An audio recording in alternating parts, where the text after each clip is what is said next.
আলহামদুলিল্লাহ, আপনাদের দোয়ায় মাদারীপুরের মধ্যে আমাদের টেকেরহাটে পূর্ব সম্মঙ্গল আবাসিক এলাকায় ইতিমধ্যে যতগুলো বিয়ের অনুষ্ঠান হয়েছে তার বেশিরভাগ বিয়ের অনুষ্ঠানের মধ্যেই হেলিকপ্টার ব্যবহার হয়েছে।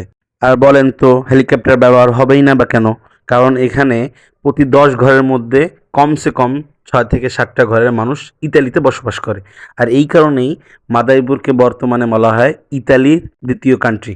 এর মধ্যে উল্লেখযোগ্য হচ্ছে আমাদের এই বিয়ের অনুষ্ঠানটা, যেখানে আমরা বিয়ে খেতে গিয়েছিলাম।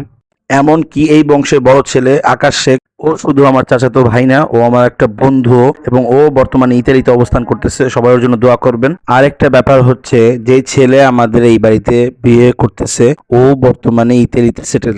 সর্বশেষ আমি আপনাদেরকে একটা ইনফরমেশন দিতে চাচ্ছি, সেটা হচ্ছে এই, যদিও অন্যান্য বিয়ের অনুষ্ঠানে হেলিকপ্টার ব্যবহার হয়েও থাকে, সেখানে দেখবেন গ্রামের অনেক মানুষ দেখতে আসে এবং হেলিকপ্টারের কাছে যেতে দিচ্ছে না, এরকম ভিউ বা সিনারি আপনারা দেখে থাকবেন। কিন্তু আমাদের এই ব্যাপারটা ছিল পুরাটাই ডিফারেন্ট।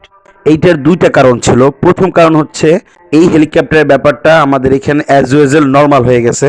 সেকেন্ড কথা হচ্ছে, বর্তমানে স্ক্রিনে আপনারা আমাদেরকে যতগুলো মানুষকে দেখতেছেন, এরা প্রত্যেকে হচ্ছে আমাদের খুব কাছের রিলেটিভ লোক।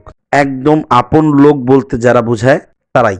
আর আমার সাথে ছিল আমার চাচাতো ভাই, আমার ২ ভাইয়ের বেটি, এবং আমার পিছনে ছিল আমার একটা ভাগিনা।